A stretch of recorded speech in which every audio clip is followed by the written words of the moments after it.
Hello, friends. Today we're continuing our study of geometry, and today we're going to be looking at triangles and putting together some of the other things we know to come up with some theorems about triangles. And we begin with a little bit of a challenge, right? So we're going to see, can we show what the sum of the interior angles is in a triangle? So in other words, measure of angle 4 plus the measure of angle 5 plus the measure of angle 2, if you add those together, what do you get? Well, how can we figure that out? Well, notice that I've drawn a couple of parallel lines here. Let me indicate that they are parallel with one another. So if we've got parallel lines, I want you to notice then, we know that angle 4 and angle 1 are congruent, and we know that angle 3 and angle 5 are congruent. Let's do double lines, just got a different color, but just to make sure.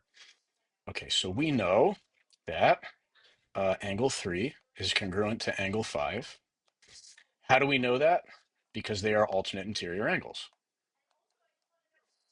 We also know that angle 1 is congruent to angle 4. How do we know that? Because those are alternate interior angles. Okay, now we also know that these three angles, 1, 2, and 3, those three angles add up to 180 degrees. Right, so the measure of angle 1 plus the measure of angle 2 plus the measure of angle 3 equals 180 degrees. How do we know that? Angle addition postulate, and they sort of form a linear triplet. So we can write angle addition postulate. That's how we know that. Now we can substitute. Because we know that these are congruent, I could write another step here, but we know that if the angles are congruent, they have the same angle measurement. And so we can substitute. For the measure of angle 1, we can write the measure of angle 4 plus the measure of angle 2. And then instead of the measure of angle 3, we can write the measure of angle 5. I'm just substituting, right? Because the measure of angle 3 is the same as 5, so that goes in there, right? And the measure of angle 1 is the same as the measure of angle 4, so 1 gets substituted for 4. But take a look at this, what we just came up with. We just proved that the three angles of the three interior angles of the triangle add to 180 degrees. We proved it, right? So based on the other stuff that we know, this cannot be doubted. It has to be true. What I went through in writing out the steps is basically what a proof is. I'm just reasoning, and I'm showing step by step what I know, and then on the other side, how I know it. That's what a proof is. And then we get this thing that cannot be doubted. It has to be true if we know that the other things are true, starting with some initial postulates.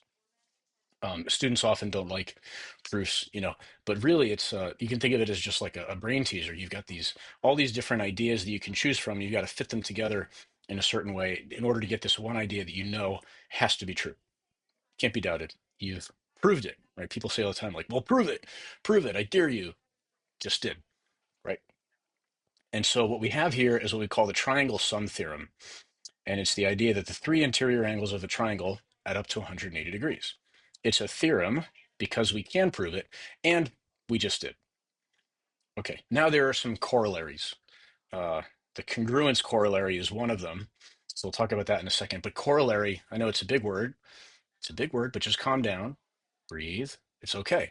Whenever you encounter a big word or like a new symbol in mathematics, all you have to do is figure out what it means. That's it. Every symbol, every word has a meaning of some kind. And then once you can understand the meaning of it, no big deal. Then what we do is we just use the word or we use the symbol to substitute for that meaning, because the meaning might be longer, take longer time to explain. So we just have words to communicate these meanings. So a corollary it's like another theorem, but it's one that follows easily from a theorem before. So we have the triangle sum theorem. These corollaries we're going to go through. These are things that, given the triangle sum theorem, it only takes like another step or two to prove these ideas. So for example, if two angles of a triangle are congruent to two angles of another triangle, the third angles are congruent. So for example, here we've got two triangles.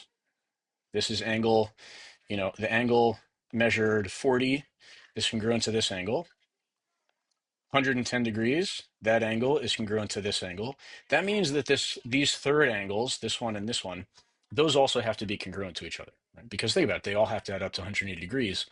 If you've got 150 here and 150 here, that means this third angle has to be 30 degrees on both of them. So they have to be congruent. Another thing I want to point out here, by the way, about this, going back to this, notice that I proved this for any angle.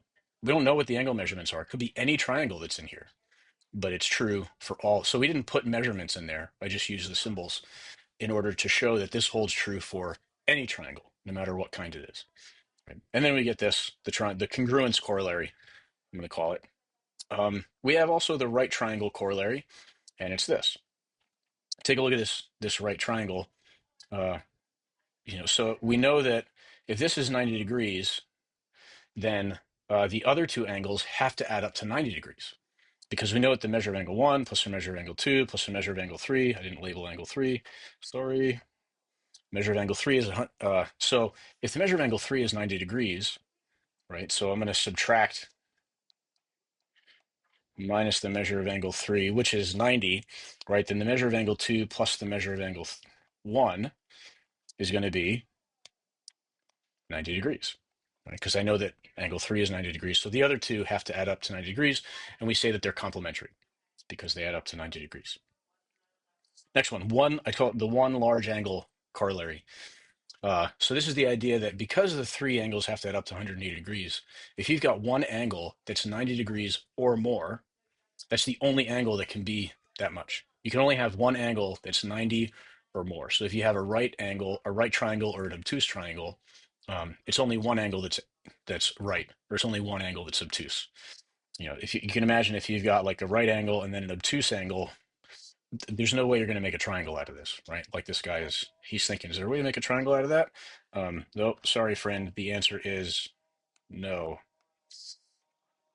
So, moving on. So take a look at this setup I've got here with this triangle. These are the interior angles. This is an exterior angle. So measure of angle 1 plus the measure of angle 2 plus the measure of angle 3 is 180 degrees. Okay. Also, we know the measure of angle 4 plus the measure of angle 3 is 180 degrees. They're a linear pair. Now I want you to watch this. I'm going to subtract the bottom equation from the top equation. When I do that, the resulting equation is the measure of angle 1 plus the measure of angle 2 minus the measure of angle 4. Notice the measure of angle 3 minus the measure of angle 3. That goes away. 180 minus 180 is 0. So the measure of angle 1 plus the measure of angle 2, whoops, forgot the angle symbol, measure of angle 2 equals the measure of angle 4. Okay, what did I just prove? I proved that this exterior angle is equal to the sum of the two remote interior angles.